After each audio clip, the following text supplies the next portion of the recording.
অমর একুশে গ্রন্থমেলা তো প্রত্যেকটা বাঙালির জন্য একটা বিশাল বড় গর্বের জায়গা, অহংকারের জায়গা। তো এখানে মানুষ যেভাবেই আসুক না কেন, দর্শনার্থী, ক্রেতা, পাঠক, লেখক, হ্যাঁ, সবারই মনের মধ্যে একটা অন্যরকম অনুভূতি থাকে। সে অনুভূতিটা এতটাই মানে অনবদ্য যে সেটাকে প্রকাশ করাটা কঠিন। তা আমার যেহেতু গতবার বই প্রকাশিত হয়েছে এবং এবারও আমার মেলায় বই এসেছে, তো এটা আমার জন্য আমি বলবো যে খুবই একটা অন্যরকম অনুভূতি। এটা ভাষায় প্রকাশ করা যাবে না। নিজের লেখা বই হাতে নেওয়া এটা একটা বিশাল ব্যাপার। তো আমার এই অবেলায় বেলায় একটু গল্প গ্রন্থ এটি পাওয়া যাবে রয়্যাল পাবলিকেশনে 413 414 নাম্বার স্টলে। আর হচ্ছে বন্দিনীর দ্বিতীয় খণ্ড পাওয়া যাবে শব্দশিল্পী প্রকাশনা, 34 নাম্বার প্যাভিলিয়নে। এই অবেলায় বেলা বইটিতে দর্শক কি বার্তা খুঁজে পাবে? অবেলায় বইগুলোতে কিছু না কিছু মেসেজ থাকে। অবশ্যই এই অবেলায় বেলায় এটা হচ্ছে কাল্পনিক চরিত্র, কিন্তু কাল্পনিক হলেও এটা এতটাই জীবন ঘনিষ্ঠ যে প্রতিটা মানুষ যখন বইটি পড়বেন তখন মনে হবে কোনো না কোনো গল্পে উনি নিজেকেই খুঁজে পাবেন। মনে হবে এটা আমি, এটা তো আমার গল্প। আচ্ছা, এটা এইভাবে মানে আমার জীবনে তো এমনই ঘটেছিল। তো এটাই হবে। আবার তারপরে লাস্ট শেষে চমকও থাকবে। ছোট গল্পের যেমন একটা ক্রাইটেরিয়াই আছে, রবীন্দ্রনাথ বলে গেছেন শেষ হইয়াও হইল না শেষ। ছোট গল্পের এন্ডিং কিন্তু পাঠকের মানুষ পটে অন্যরকম একটা ইফেক্ট ফেলে এবং পাঠকই এটা চিন্তা করে। তো আমি বলবো যে এটা এটা পড়বেন এবং প্রত্যেকের ভালো লাগবে, প্রত্যেকের জন্য মেসেজ আছে।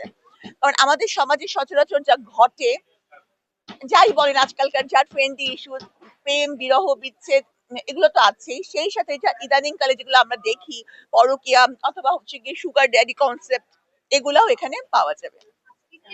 এই সুগার ড্যাডি বিষয়টা কেন এই একটা সৃজনশীল বইয়ে থাকবে? কোন বিষয়ের উপরে এটা নির্ভর তো করে? আমি একটা এটা তো আমি একটা উদাহরণ দিলাম।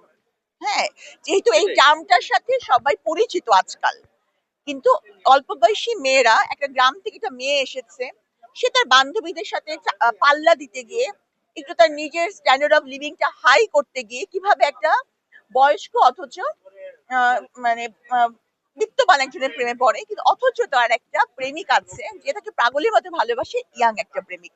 তো শেষে কি হয়, মেয়েটি কাকে বেছে নেয়, সেটাই হচ্ছে এই গল্পের মূল। তো আমি মনে করি যে আম, এক একটা গল্প, এক একটা ঘটনা যেটা আমাদের সমাজের বাইরে না, এই কনসেপ্টটা কিন্তু আমাদের সমাজের বাইরে না, এটা ঘটছে। সেই সাথে আমরা আরেকটি বই এর আগে শুনেছিলাম যে বের হবে, সেই বইটির কোনো আপডেট কি দিবেন? হ্যাঁ, বন্দিনীর দ্বিতীয় খণ্ড, যেটা প্রকাশিত হয়েছে শব্দশৈলী প্রকাশনা থেকে। বন্দিনীর দ্বিতীয় খণ্ড আপনাদেরকে নিয়ে যাবে একটা অন্যরকম জগতে। আমার এডিটর কিন্তু এই পর্যন্ত 850 বই এডিট করেছে, উনি প্যারিসে থাকেন। উনি বলেছেন যে কারাগার নিয়ে এত সূক্ষ্ম বিশ্লেষণ করে কেউ আর কারাগার নিয়ে বই অন্তত লিখেননি। হ্যাঁ, তো দেখা যাক ইনশাল্লাহ উনার উনার যে চিন্তা ভাবনা ওটা আমার পাঠক ভাবে গ্রহণ করেন কিনা। এবং আমি মনে করি যে বন্দিনীর দ্বিতীয় খণ্ড এবার বন্দিনীর প্রথম খণ্ডের সাফল্যকে অতিক্রম করে যাবে। এবার একটু ভিন্ন একটু অপশনে যাই, সেটি হচ্ছে আপনারা একটি নাটক দেখেছেন ফজলুর রহমান বাবুর সাথে। সেই নাটকের আম, কতটুকু আলোচিত হয়েছেন, কতটুকু সমালোচিত হয়েছেন সেটা একটু বলুন।